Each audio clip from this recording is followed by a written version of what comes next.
Hi friends, இன்றைக்கி நம்ம என்ன வீடியோ பார்க்க போகிறோன்னா ஆட்டு ரத்த பொரியல் தான் செய்ய போகிறோம். அதுக்கு தேவையான பொருள் என்னென்னு பார்க்கலாம் வாங்க.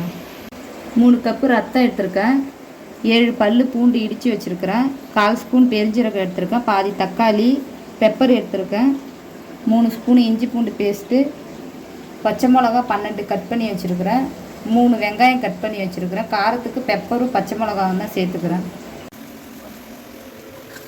ஆட்டு ரத்தத்தில் முடி இருக்கும், நல்லாவே க்ளீன் பண்ணி எடுத்துக்கோங்க. இப்போ ஆட்டு ரத்தத்தை லைட்டாக கட்டி இருக்கிற மாதிரி பிசைஞ்சு எடுத்துக்கலாம். அப்போ தான் கடிச்சு சாப்பிட்றதுக்கு டேஸ்ட்டாக இருக்கும்.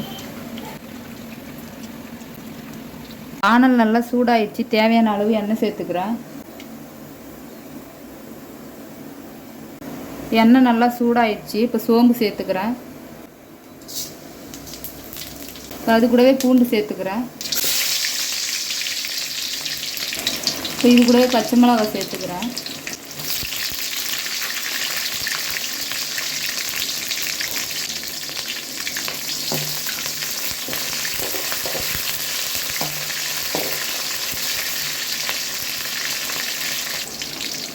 வெங்காயம் சேர்த்துக்கிறேன்.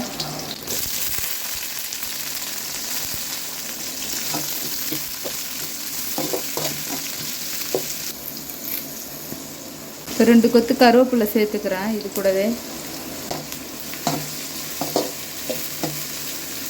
இப்போ வெங்காயம் நல்லா கண்ணாடி பதத்துக்கு வந்துடுச்சு. இது கூடவே இஞ்சி பூண்டு பேஸ்ட்டு சேர்த்துக்கிறேன்.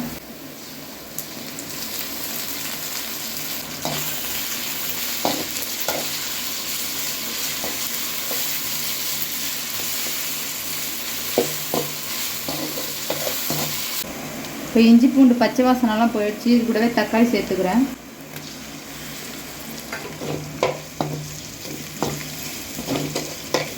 இப்போ தக்காளி சேர்த்த 1 நிமிஷத்துலேயே ரத்தத்தை சேர்த்துக்கலாம். இது கூடவே இப்போ ரத்தத்தை சேர்த்துக்கிறேன்.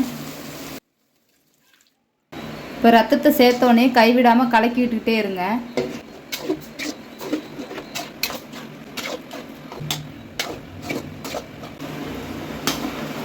வாரத்தில் ஒரு டைம் இந்த மாதிரி செஞ்சு சாப்பிடுங்க, உடம்புக்கு ரொம்ப நல்லது. கடையில் ரத்தத்தில் உப்பு சேர்க்குவாங்க சில பேர் சேர்க்க மாட்டாங்க. நீங்கள் டெஸ்ட் பண்ணி பார்த்துட்டே உப்பு சேர்த்துக்கோங்க. ரத்தம் இந்த ஸ்டேஜுக்கு வந்தோடனே உப்பு டெஸ்ட் பண்ணி பார்த்து சேர்த்துக்கோங்க. இப்போ ரத்த பொரியல் சூப்பராக ரெடி ஆகிடுச்சு. இப்போ இது கூடவே கொத்தமல்லி சேர்த்துக்கிறேன்.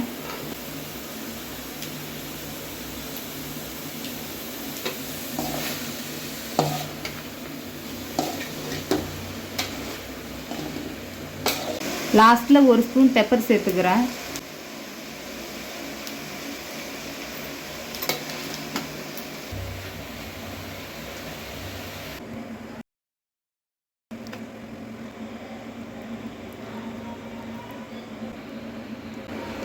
சூப்பராக ரத்த பொரியல் ரெடி ஆயிடுச்சு. கண்டிப்பாக வீட்டில் ட்ரை பண்ணி பாருங்கள். இந்த வீடியோ பிடிச்சிருந்தா லைக் அண்ட் சப்ஸ்கிரைப் பண்ணிடுங்க.